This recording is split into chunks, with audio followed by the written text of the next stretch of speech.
Good morning and welcome to Morning Movie News. Boy, Pacific Rim fans just can't seem to catch a break. First, their film fails to connect with mainstream audiences, and now its star, Charlie Hunnam, signs on for 50 Shades of Grey. But to be fair, before he was your Pacific Rim fans, he belonged to the fans of the UK's Queer as Folk, which, from what I'm hearing this morning, was a pretty racy show where he did some pretty racy things. So he's no stranger to stripping down and simulating sex acts for money. Wow, look at the discussions that 50 Shades of Grey is leading us to. How exciting. It was also announced that the female lead has been cast, Dakota Johnson. Who? Well, she was on Ben and Kate, that short-lived Fox sitcom, but she's more well-known for being, well, I don't know, well-known, but I guess her resume, the biggest thing on her resume is that she is the daughter of Melanie Griffith and Don Johnson. A family, by the way, which is not, no stranger to scandal.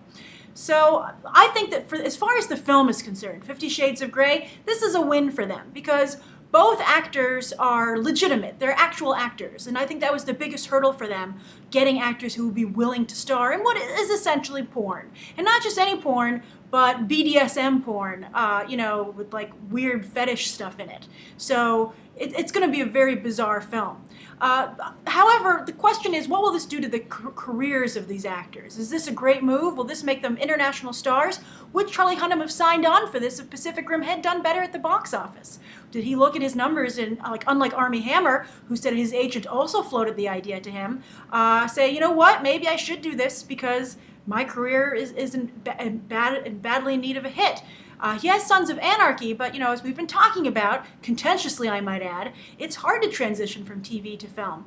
Charlie Hunnam is having a difficult time. There were rumors that he might be the Flash, but I guess that was ironically not happening fast enough. So he signed on for his Christian Grey film.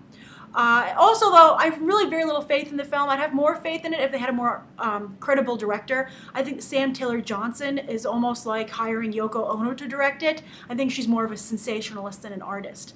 So I think you're really going to get something that tries to, push the boundaries and push the edge of the envelope in a titillating kind of sophomorish way. So, but you know what? The thing could make a ton of money. And the question is, will it be hard for Charlie Hunnam and Dakota Johnson to break away from this? Kristen Stewart's doing okay breaking away from Twilight. Robert Pattinson, I feel, not so much. He really is having a hard time proving it. So, ladies, as this casting, do you like this? In the novel, both characters have dark hair, but they went with two blondes. I mean, obviously they can dye their hair, but I think that's an interesting decision. And guys, do you still want to see Charlie Hunnam in Pacific Rim 2? Will you ever, and of course, all the jokes that are going to go along with it. So do you think Charlie Hunnam can ever escape this casting choice? So that's the first story of the day. Big news story. A lot of you might not be particularly interested in it, but I think it does apply to you in terms of Pacific Rim and these actors.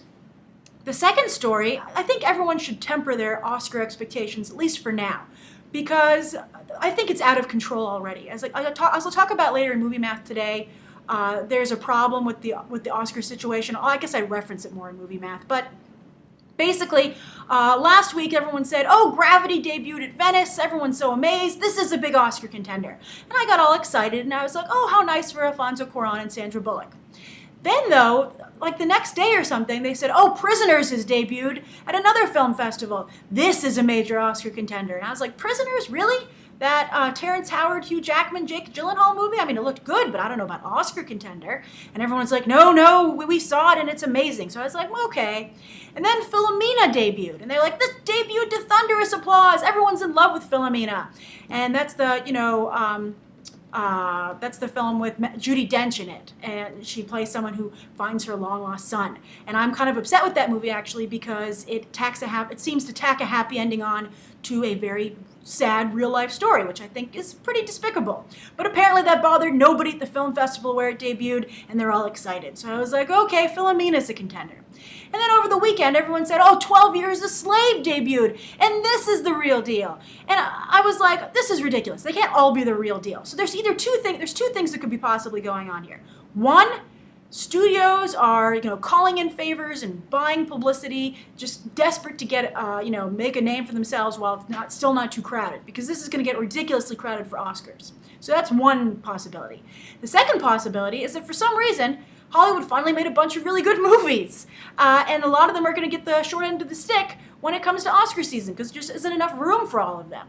So, but I think considering Hollywood's track record, especially recently, I think it's more likely the former than the latter. But it would be wonderful if all these movies really were that good. But I think that people better watch, the industry trades and stuff better watch what they're saying, because it's going to be like The Boy Who Cried Wolf. At a certain point, everyone's going to not care what you say about the Academy Award contenders, because everything's amazing. Everything's blowing everybody away. And that's just, let's try and get some perspective. All right, so let's wait for things to settle down. All right, so the question for the day. It comes from Digital Leonardo, who says, I'd love to know your thoughts on the modern movie score. I think some of the best classic movies have such iconic scores, and I don't think movies now have that nowadays. They always seem to go for the hit song rather than the unique score. I miss it. I really agree with you, Digital Leonardo. I think that's a great point. However, I would point out that there are some soundtracks recently that I really enjoyed. I really liked Drive. I really liked The Great Gatsby, and I liked Pain and Gain, and even Paranoia, by the way. That was the best thing about Paranoia. It had a very good soundtrack. However, you're correct, though, that at least with Gatsby and Drive, those soundtracks are really driven by great song choices rather than musical scores. I think the problem comes from that there are really no composers these days with like a personality or like their own, definitive stamp on their music. You can tell a John Williams score immediately. You can tell a Danny Elfman score immediately.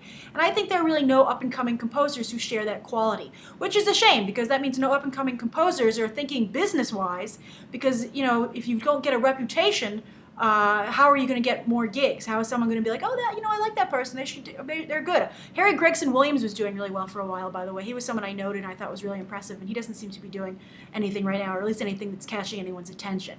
But anyway, so I do think you're right. I think that, I don't know why. I think the most interesting score recently was for Inception from Hans Zimmer with the boom that was used so well in the trailer, and everyone's just been ripping that off lately. Everyone's just been trying to copy that because the movie made so much money. But I'm not quite sure. Maybe because people aren't buying soundtracks as much anymore. Maybe because nobody knows how to make an epic movie. I think you could argue that the same reason there are no great epic scores, there's a real lack of epic movies. Everybody just seems to be very formulaic and not willing to take any chances. And as I've been saying in a number of areas, no one's making the effort to come up with interesting camera choices or lighting choices, and everyone, it's just setting up their camera and letting stuff unfold, and they act as if they can't move the camera. It's very frustrating.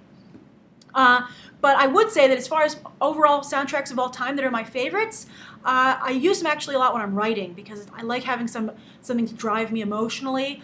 And if you use something that has words in it, it's distracting when you're writing.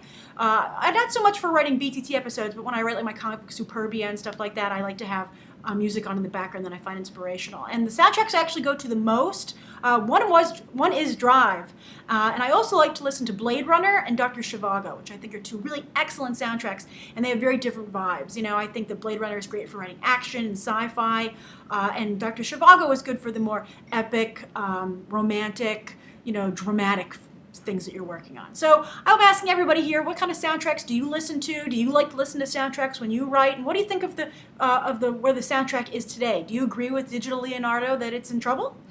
So write your thoughts down below. Thank you for tuning in to Morning Movie News, and I hope you'll write below any questions you'd like answered tomorrow, as well as any stories you'd like to see covered. Bye.